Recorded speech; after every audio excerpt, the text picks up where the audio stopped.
بسم الله الرحمن الرحيم. السلام عليكم ورحمة الله وبركاته. إن الحمد لله نحمده ونستعينه ونستغفره ونستهديه والصلاة والسلام على أشرف الأنبياء والمرسلين محمد وآله وصحبه أجمعين أما بعد. حاضرین و ناظرین، یہ درس نمبر 1201 ہے اور آج سورہ مریم کی 3 آیتوں کی تلاوت اور تشریح کی جائے گی. آیت نمبر 27، 28 اور 29، 27، 28 and 29. چلیے سب سے پہلے ان 3 آیتوں کی تلاوت کرتے ہیں، لفظی ترجمے اور ترجمے کے بعد تشریح کرتے ہیں. اعوذ باللہ من الشیطان الرجیم، بسم اللہ الرحمن الرحیم. فأتت به قومها تحمله قالوا یا مریم لقد جئت شيئا فريا يا أخت هارون ما كان أبوك امرأ سوء وما كانت أمك بغيا فأشارت إليه قالوا كيف نكلم من كان في المهد صبيا. صدق الله العظيم. لفظی ترجمہ یوں ہے، فأتت، پھر وہ مریم لے آئی بھی اس بچے کو، قومہا، اپنے قوم کے پاس، تحملہ، اسے اٹھائے ہوئے. قالوا، انہوں نے کہا، یا مریم، اے مریم، لقد جئتی، تحقیق تو نے کیا ہے، شیئا فریا، بہت برا کام.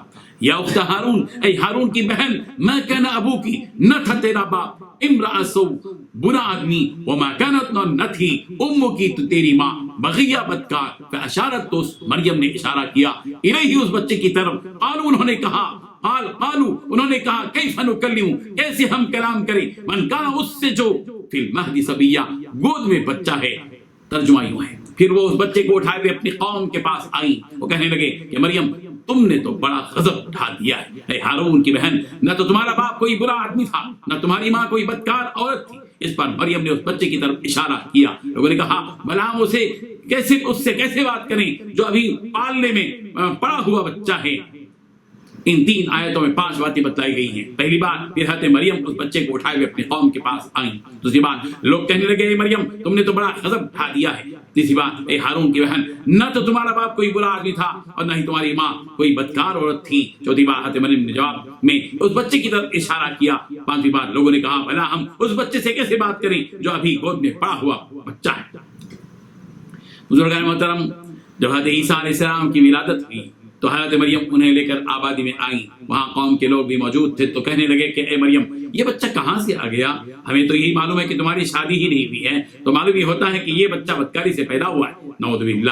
اے مریم، تو نے بڑے غضب کا کام کیا ہے کہ معمول کے برخلاف بغیر باپ کے تمہیں بیٹا پیدا ہو گیا ہے. چونکہ حضرت مریم کے گھرانے کے لوگ نیک تھے اور آل عمران کو اللہ تبارک و تعالیٰ نے چن لیا تھا، جیسا کہ سورہ آل عمران کی آیت نمبر 33 اور 34 سے معلوم ہوتا ہے. ان اللہ اصطفى آدم ونوحا وآل ابراہیم وآل عمران علی العالمین، کے بے شک اللہ تبارک و تعالیٰ نے چن لیا ہے آدم کو اور نوح کو اور آل ابراہیم کو اور آل عمران کو دنیا جہاں پر. ان کے لوگوں نے حضرت موسیٰ علیہ السلام کے بھائی حضرت ہارون سے منسوب کرتے ہوئے حضرت مریم سے کہا کہ یا اخت ہارون، اے ہارون کی بہن. بعض مفسرین نے لکھا ہے کہ یا ہارون سے وہ ہارون مراد نہیں ہے جو حضرت موسیٰ علیہ السلام کے بھائی تھے، بلکہ حضرت مریم کے زمانے میں ایک صالح آدمی تھے جن کا نام ہارون تھا.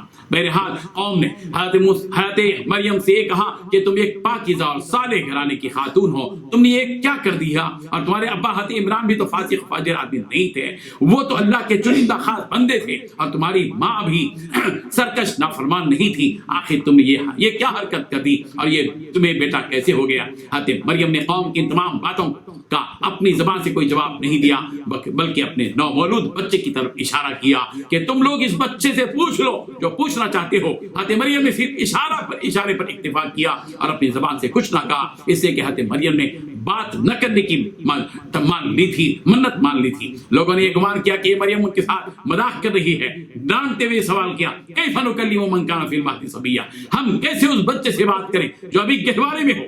ہمیں حضرت مریم کے اس واقعے سے سبق ملتا ہے کہ حضرت مریم نے اپنے بچے کو لے کر پورے اعتماد کے ساتھ اپنی قوم کے درمیان آئیں، اور اس لیے کہ انہیں یقین تھا کہ ان کا پروردگار ان کے عذر کو اپنی قدرت سے بتلا دے گا اور قوم کو حقیقت سے باخبر کر دے گا. حضرت مریم کی پاکیزگی اور عفت و عصمت کو قوم کے سامنے ظاہر و باہر کر دے گا. ایک سچے مومن مرد اور عورت کو چاہیے کہ اگر وہ حق پر ہے تو اپنے پروردگار پر یقین رکھے کہ اس کا پروردگار اس کی ضرور مدد کرے گا.